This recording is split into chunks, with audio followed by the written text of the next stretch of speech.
मेरा हो मन स्वदेशी, मेरा हो तन स्वदेशी, मर जाऊं तो भी मेरा होवे कफन स्वदेशी। तो दांत कैसे साफ करें? दातुन से। दातुन है ना, पिपरिया में तो बहुत है।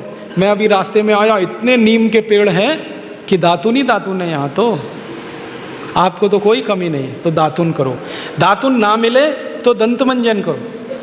दंत मंजन भी फोकट वाला करो, खर्चा नहीं करना।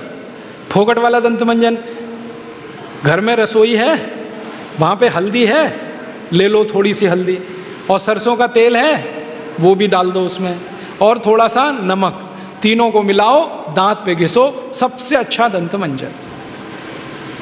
और एक दूसरा बताता हूँ, गाय है, गाय, उसका गोबर है, गोबर को जला दो।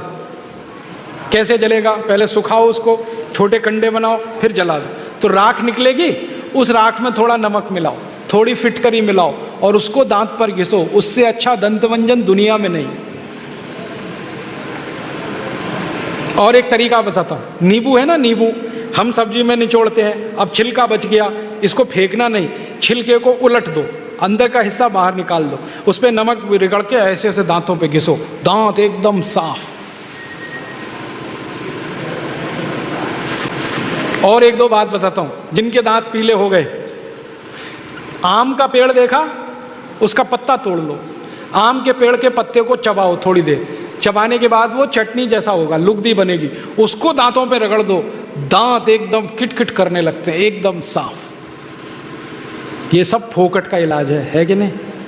अब एक जानकारी और देता हूँ आपको, ये जो टूथपेस्ट होते हैं ना, कॉलगेट, क्लोजअप, पेप्सोडेंट, सिबाका, ये ज़्यादातर टूथपेस्ट बनते हैं मरे हुए जानवरों की हड्डियों से। हमारे देश में हज़ारों कत्ल खाने चलते हैं, वहाँ गाय बैल भैंस को काटते हैं, उनका मांस बाजार में बिकता है, उन जानवरों की हड्डियों को टूथपेस्ट बनाने वाली कंपनियां खरीदती हैं, हड्डियों को धूप में सुखाते हैं, बोन क्रशर में डालकर पाउडर बनाते हैं, फिर उसी से पेस्ट बनता है, फिर उसी को हम मुंह में लगाते हैं रोज सवेरे ही सवेरे। और जिस दिन उपवास होता है तो जरूर भगवान की पूजा करते हैं, सवेरे सवेरे हड्डियों का चूरा मुंह में लगाते हैं। अभी कैसे प्रसन्न होंगे भगवान बताओ? बंद कर दो ये सब, अच्छा नहीं, ठीक है? तो बहुत पैसा देश का बचेगा।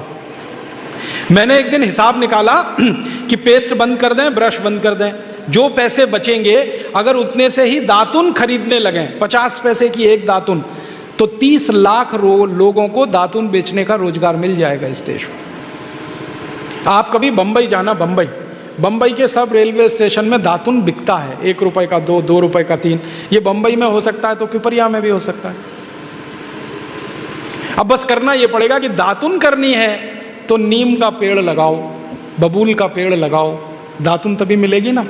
तो पेड़ भी लगाओ, हर साल कम से कम एक। है आपका जन्मदिन आता है ना, उस दिन एक पेड़ लगाओ। हम जन्मदिन मनाते हैं आजकल कैसे?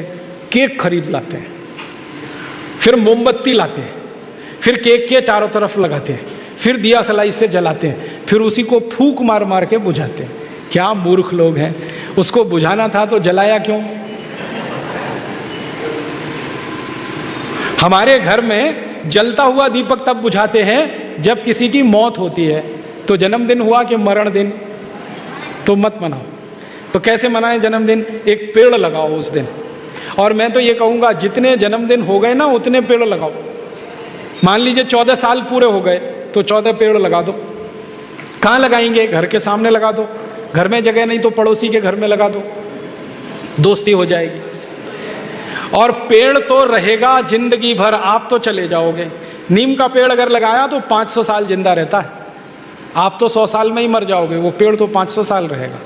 और एक पेड़ आपने लगा दिया, हजारों रुपए की ऑक्सीजन देता है। ऑक्सीजन ही हमें चाहिए, वो पेड़ से ही आती है। तो हर दिन, हर जन्मदिन पर पेड़ लगाएं, ऐसे जन्मदिन मनाएं।